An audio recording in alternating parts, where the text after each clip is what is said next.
Hello friends, कैसे हैं आप सभी। मेरे यूट्यूब चैनल सक्षम स्टडी पॉइंट में आप सभी का बहुत बहुत स्वागत है। आज मैं आपको हिंदी लैंग्वेज से रिलेटेड कुछ महत्वपूर्ण प्रश्न लेकर आई हूं, जो कि यूपी टेट परीक्षा 2024 में आपको देखने को मिलेंगे। आइए जान लेते हैं कौन कौन से महत्वपूर्ण प्रश्न है। पहला प्रश्न है, 8वीं अनुसूची किससे संबंधित है। तो ये किससे संबंधित है, भाषाओं से। दूसरा प्रश्न है, प्रारंभ में 8वीं अनुसूची में कितनी भाषाएं थी। प्रारंभ में 8वीं अनुसूची में कितनी भाषाएं थी। कितनी भाषाएं थी, तो 14 भाषाएं थी प्रारंभ में।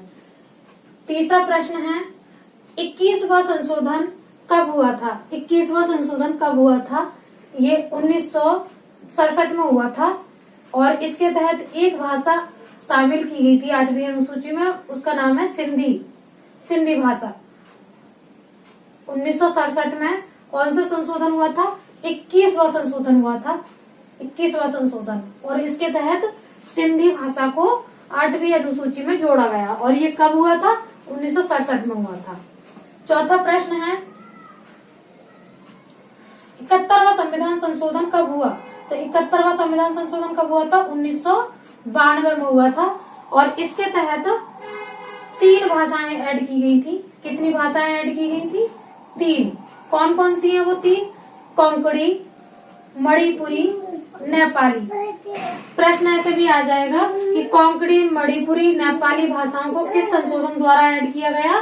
तो 71वें संशोधन द्वारा ऐड किया गया था 1992 में।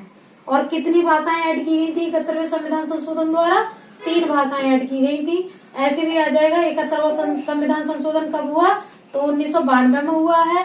इसके तहत कितनी भाषाओं को ऐड किया गया, 3 को किया गया। कौन सी भाषाएं वो, कोंकणी, मणिपुरी और नेपाली। 5वां प्रश्न है, 92वां संविधान संशोधन कब हुआ, ये 2003 में हुआ है और इसके तहत 4 भाषाओं को 8वीं अनुसूची में शामिल किया गया है। वो 4 भाषाएं कौन कौन सी हैं, बोडो, डोगरी, मैथिली, संथाली। एक प्रश्न और आता है कि वर्तमान में 8वीं अनुसूची में कितनी भाषाएं हैं। तो वर्तमान में कितनी है, तो वर्तमान में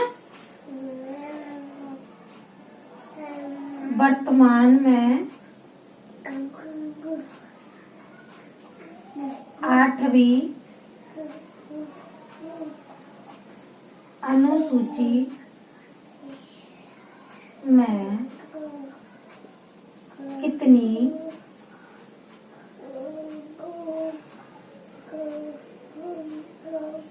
भाषाएं हैं। तो अभी इस टाइम है 22 भाषाएं। 14 तो यहाँ थी, एक यहाँ ऐड हो गई, 15 हो गई और 3 यहाँ ऐड हो गई, 16, 17, 18 हो गई। 18 और 4 19, 20, 21, 22 भाषा हो गई टोटल।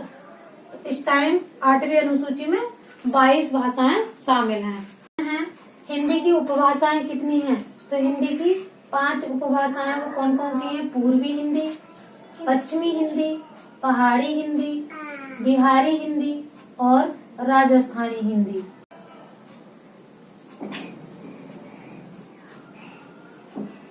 अगला प्रश्न है, भारतीय परिवार की भाषाएं।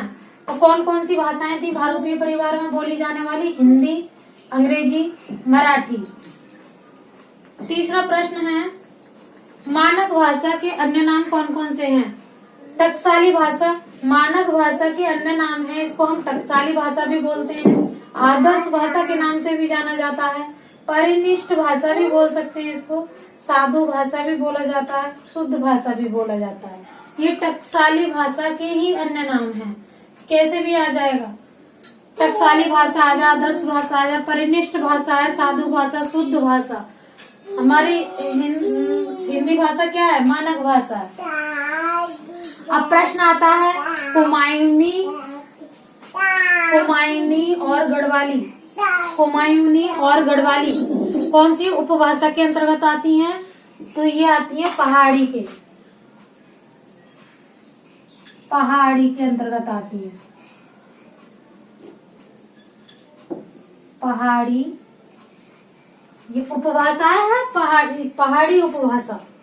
इसके अंतर्गत आती हैं कुमायूनी और गढ़वाली।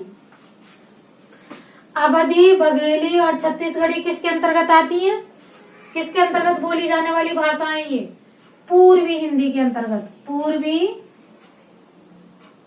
हिंदी के अंतर्गत आती हैं। ये पहाड़ी हिंदी के अंतर्गत आती हैं। मगही, मैथिली और भोजपुरी, मगही, मैथिली और भोजपुरी किसके अंतर्गत आती हैं? बिहारी हिंदी के अंतर्गत आती हैं। बिहारी हिंदी के अंतर्गत आती हैं। जयपुरी, मेवाती, मालवी, मारवाड़ी ये राजस्थानी हिंदी के अंतर्गत आती हैं। राजस्थानी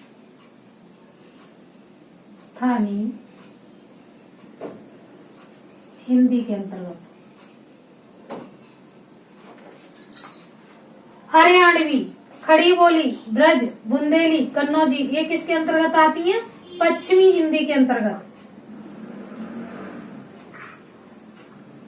पश्चिमी हिंदी के अंतर्गत आती हैं ये। हरियाणवी का दूसरा नाम क्या है? बांगरू। खड़ी बोली का दूसरा नाम क्या है? कौरवी।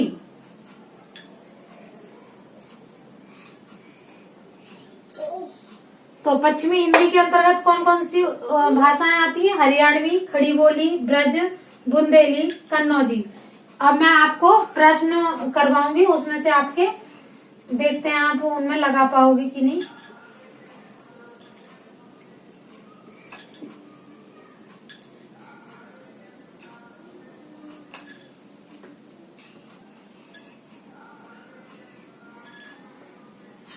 ये आप नोट कर लीजिए।